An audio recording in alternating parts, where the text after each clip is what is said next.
What's going on, guys? Eon here. Welcome back for our fourth episode of Divine Journey 2. Today we are going to dive into Chapter 4, Immersive Engineering. I hope you enjoy. We got a lot to do today. So, in the last episode, we finished up Chapter 2 of the quest book, which is Totemic. To get started today, I want to get into Immersive Engineering. So we're going to have to craft up some of this Baycock's Bloodied Stone and a lot of these other things in the quest book. Eventually, once we get over here, we can make our way to the Nether because this is going to be our first flint and steel. And hopefully we'll get our first power gen set up. Lots of good things to come with immersive engineering. So let's get right into it. Alright, I got the recipe right here for Baycock's Bloodied Stone. And you can see that for this we're going to need coagulated blood. Now this coagulated blood comes from a couple of different sources, but the only one we have access to right now is the blood from the smeltery. And to get blood into our smeltery, we can either put rotten flesh in and get 40 millibuckets of blood per each one. That's not very much blood. Or we can cook ourselves. So let's give this a go. First thing we're going to need to do is just throw something random in here to get a little bit of material in the bottom of the smeltery, because I believe if we just jump straight in here, we're not going to take any damage. But once this cooks up, we got about 10 seconds left. We can hop in and you'll see it's going to start filling with blood at a much better rate than rotten flesh would do. So we're going to sit here for a while, get ourselves up a bunch of blood, and I'll be back shortly. Alright, so I've been slumming it around in this smeltery for a little while now, and it doesn't appear to be very quick, so I want to try to speed this process up. Now the cow totem is supposed to give you resistance, so maybe this might keep me from taking damage as quickly. Let's test it out. It appears to be working, so we're going to be able to get more blood per amount of full hearts, and that's going to help us out a lot.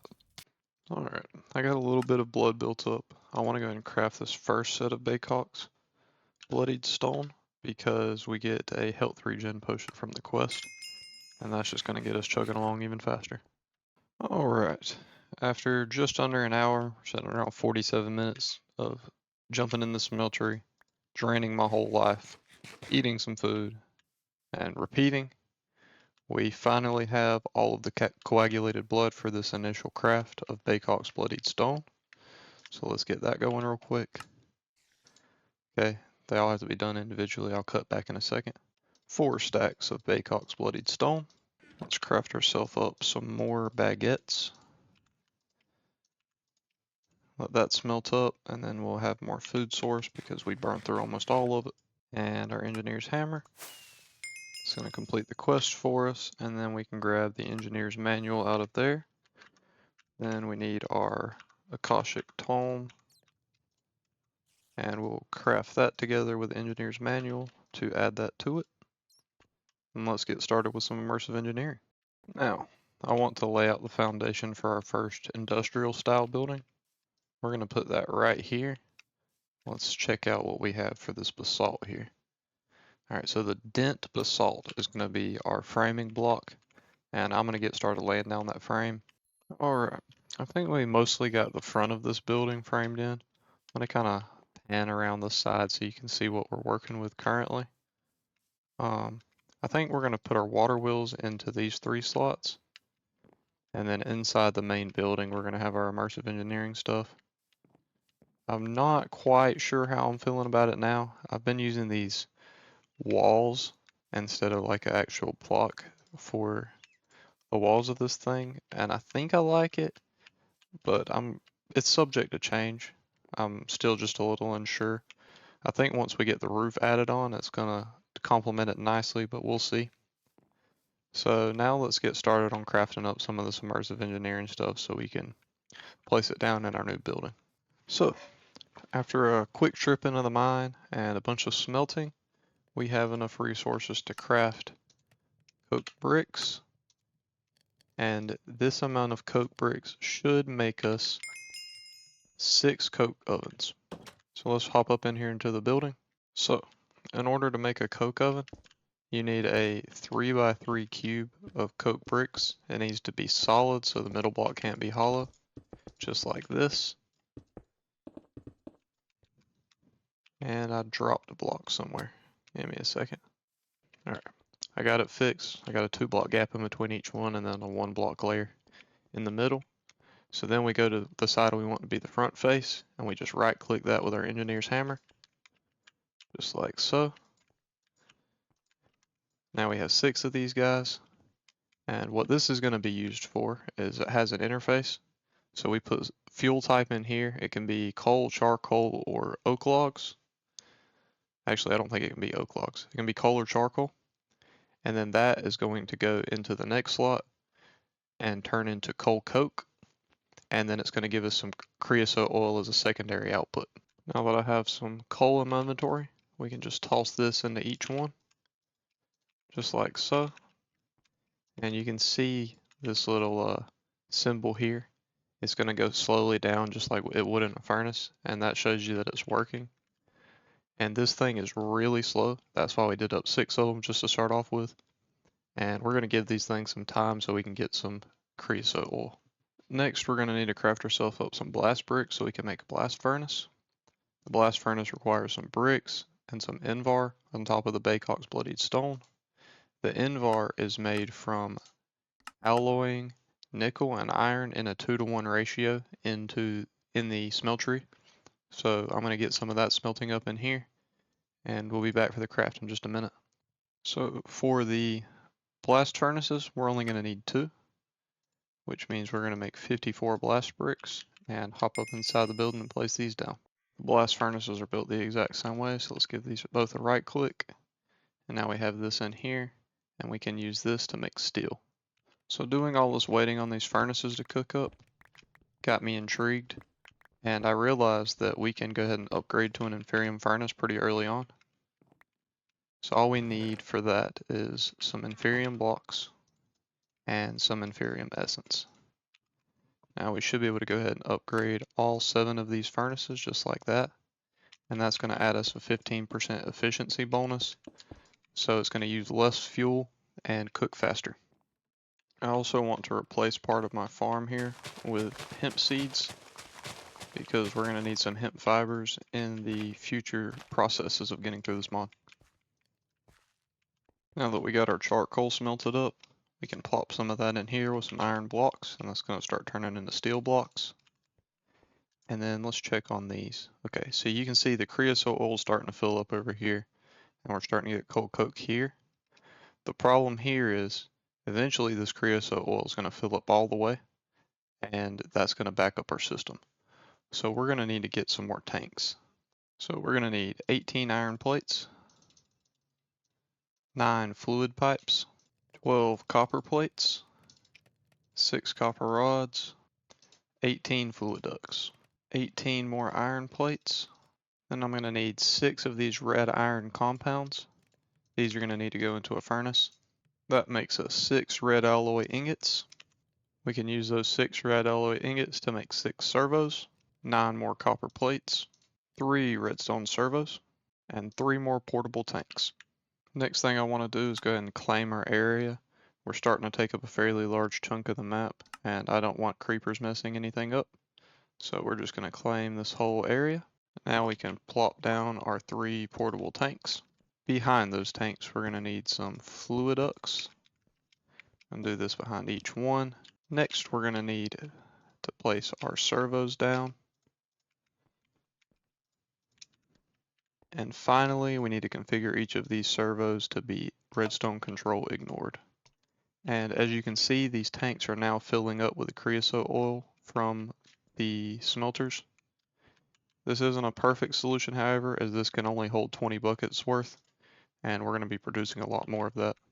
We now have a block of steel and 9 slag in each one of these, and we're going to need to refill the charcoal. It appears to me that it takes about half a stack of charcoal to make 1 steel block. So we can pick those up and craft those down into steel ingots.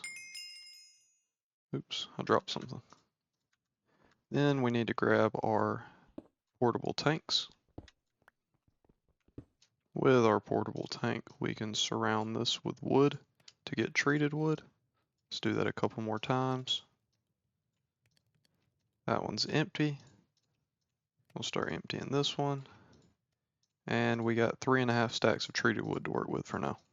Now we're gonna need 2 stacks and 16 treated sticks.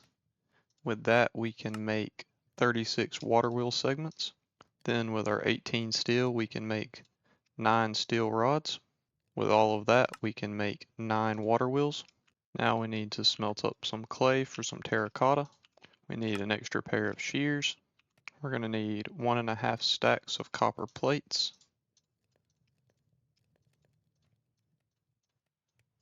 Let's get one more hammer here, and then we can make up the last of our copper plates.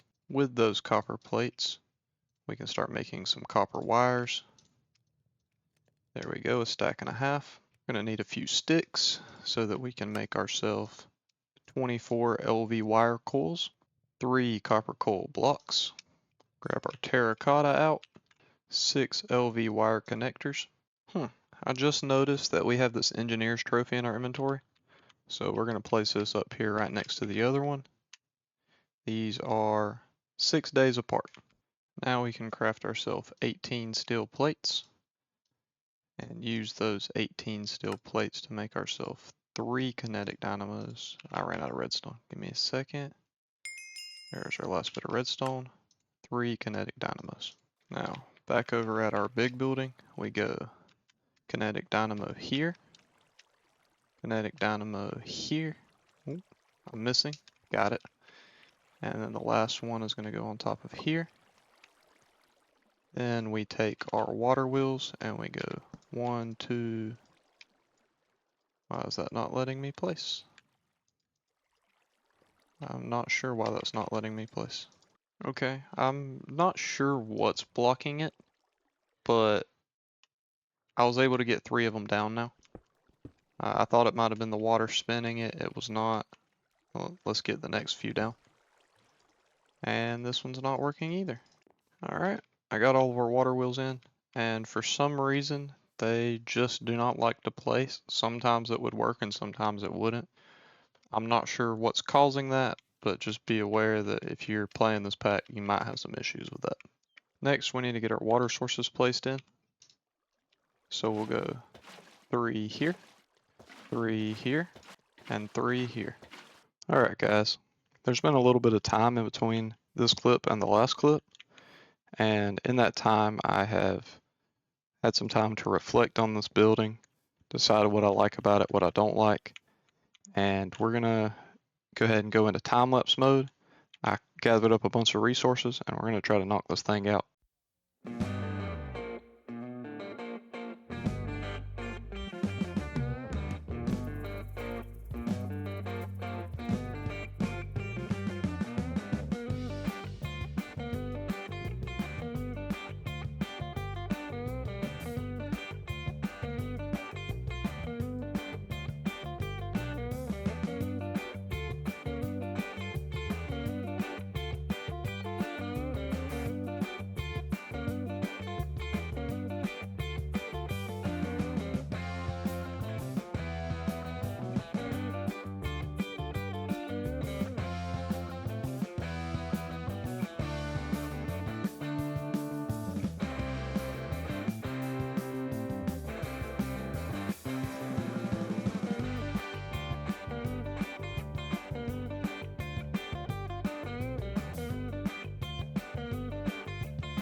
And we're back. As you can see, I did get this building done, and now it looks much better than before. The only thing that you didn't see me do in this time lapse would be I changed the roof around. Before in the time lapse I had put stairs here, but I decided that the slabs would look better because the texture of the stairs didn't match. So I went ahead and changed that up. But we now have a nice little bridge to get over to our building, as opposed to having to swim through the water every time. I moved our coke ovens over here. The blast furnaces are downstairs, and we're good to keep immersive engineering going now. One thing that I've been wanting to get into for a while now is a crafting table on a stick, and that's because it's been a pain having to run back and forth to the base every time I want to craft something.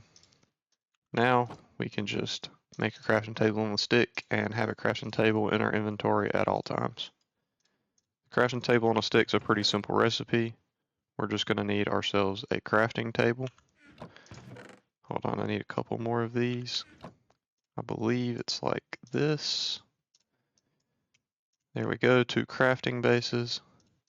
Put those on top. And then we needed the treated stick from Immersive Engineering to get into this, which is all we had to wait. Now that we got that, we have a crafting table and we can access this anywhere in the world. Okay, so it appears in this mod pack we don't have access to the keybind for this. In some mod packs, you'll actually have a bobble slot that you can put this into. And then you can use the keybind to access it without having to have it in your hotbar. But this will do just fine for us for now. Next, I want to start trying to get this power transferred out of here and into the base so that we can actually use it. So we're going to craft ourselves up another 1.5 stacks of copper plates. Okay, I need one more hammer. Just like that. Throw that in there. There's our copper plates. Here's our copper wires. Here's our LV wire coils. Here's our copper coil blocks. 9 steel plates. 3 LV capacitors. 9 more steel plates. Next, we need to make ourselves some electrum, which is going to be silver and gold alloyed in the smeltery. Plop that in. 1 stack of gold and 1 stack of silver gives us 14 blocks and 2 ingots. Let's cast that out. Here's our last 4 electrum blocks from the smeltery. 6 electrum plates. 3 MV capacitors. 9 more steel plates. 6 silver plates. 3 HV capacitors. 6 MV wire connectors. Now, we can place, or we can pop out these blocks here. 1, 2, 3. These are all the same as where our kinetic dynamos are at. Then we can plop down our HV capacitors in these spots. Then we're going to need a block here.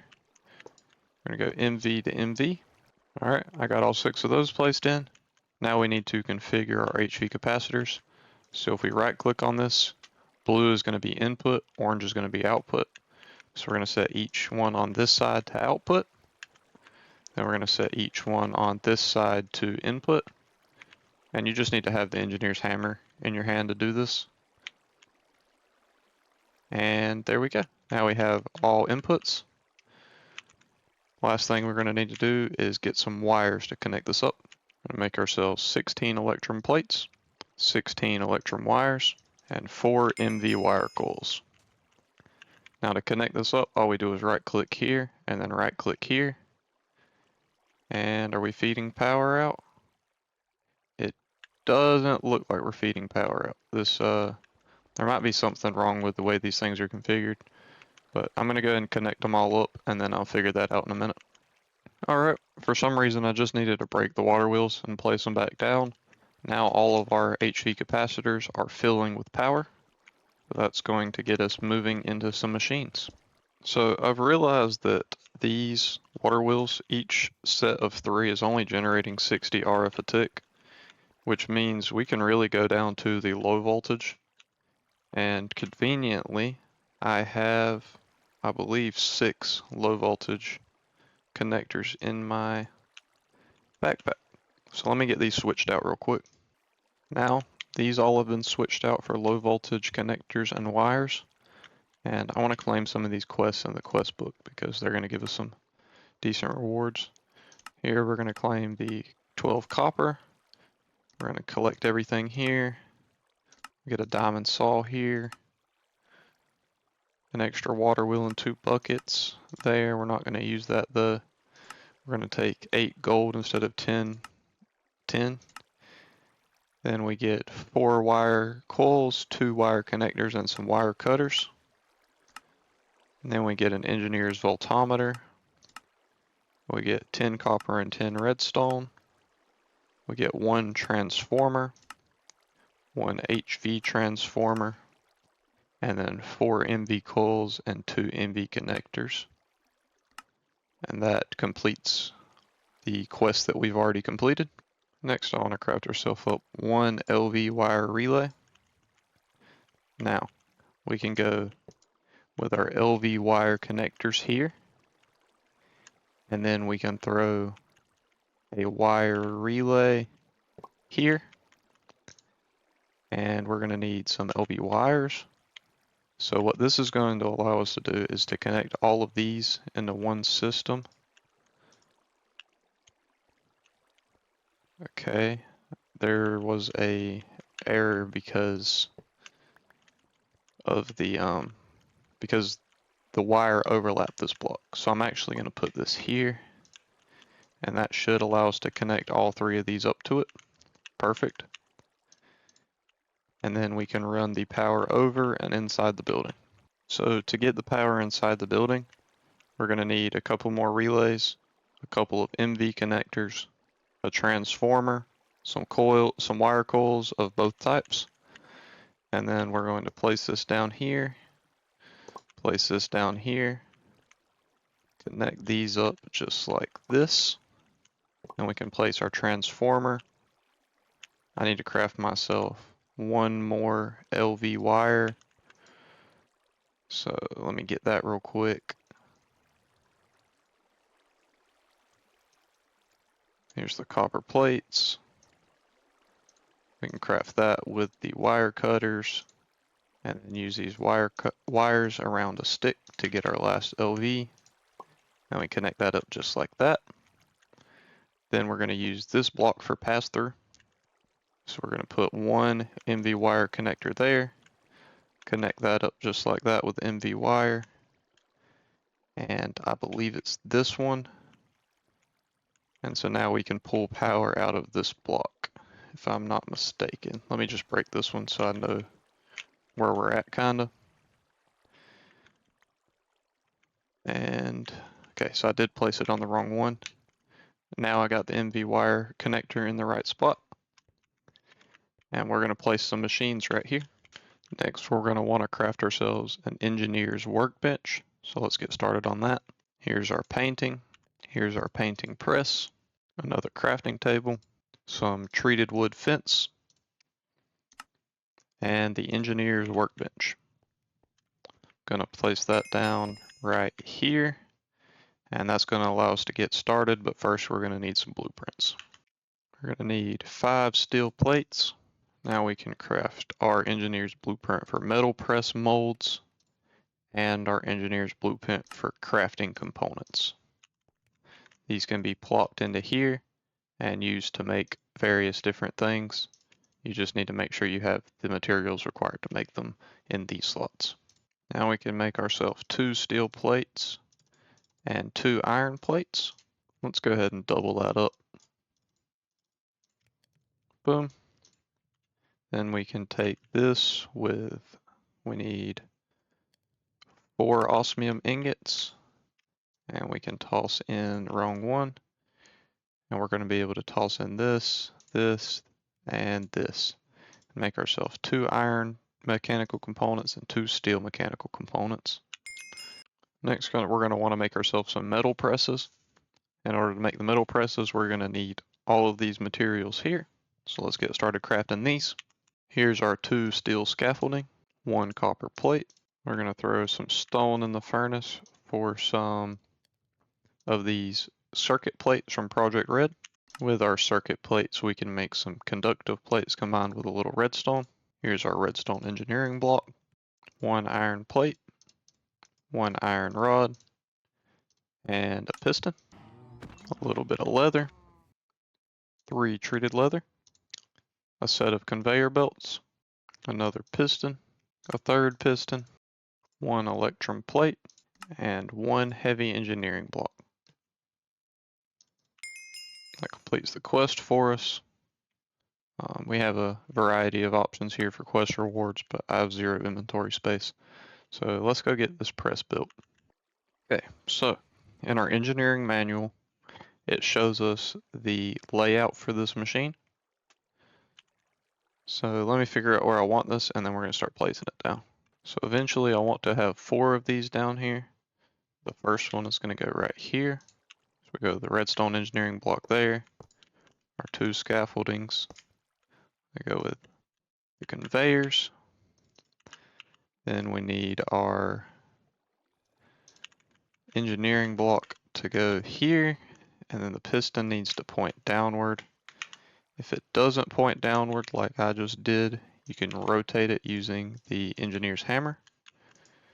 And then you just have to make sure you right click on the right block, which is the piston. And that makes our first metal press. To wire this metal press up, we're going to want to get 1 MV wire relay. And we're going to place that somewhere in the middle, I think, or we'll just place it here for now. If we need to change it later, we can. Then we connect this up to the relay. First, I got to place 1 connector on top of this, just like so. And it's wired up. So it should be getting power, but we're going to have to get a press mold before we're able to make sure. To get our press mold, we're going to need 5 steel plates and our engineer's wire cutters. I'll throw that in just like this. And the first one we're going to get is a plate mold. So back over at our machine, we can throw our mold in here. And then we'll just try iron to start off with. It's not working. Okay, let me figure out why this thing is not getting power. Alright, I managed to fix the issue. It wasn't the transformer, it was the pass-through with the connectors through the block, so I had to kind of just punch a hole in the wall here, and that's how we're going to get the power in and out. I wish the pass-through worked, but I'm assuming the reason it didn't is because it's on a chunk border. If you press F3 and G on your keyboard, it'll show you the chunk borders, and since this one was right on a chunk border, I'm thinking that's why it wasn't working. Immersive engineering just has a tendency to act weird with chunk borders. But we now have the power going in, and this is working, so we can throw an iron ingot, for example, and it's going to press it into a plate as a 1-to-1 ratio, as opposed to the 2-to-1 ratio with the hammer that we had before. Next thing I want to do is get the rest of our metal press molds, so we're going to need 15 steel plates. We can toss these on here and wait. Now we can grab our gear mold, our rod mold, and our wire mold. Now that we have our plates, we're going to need some more presses, so I went ahead and crafted up the materials for that. All we got to do is right click them with the engineer's hammer. Then we got to add our connectors to be able to get power into these things. And finally, we're going to connect them all up to this relay. Just like so. One more.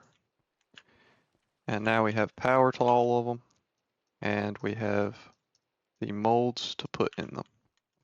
So I'm going to put the wire here, the rod here, and then the gear here. And just like that, we can make all of these materials more efficiently. Alright, I think this is where we're going to end the episode for today, guys. I really hope you enjoyed. We got a lot done. We got all of our immersive engineering started up. Got some power. It's perfect for getting some automation done in the future. And we're going to be able to make a lot more plates, rods, and wires more efficiently. Have a great day, and goodbye.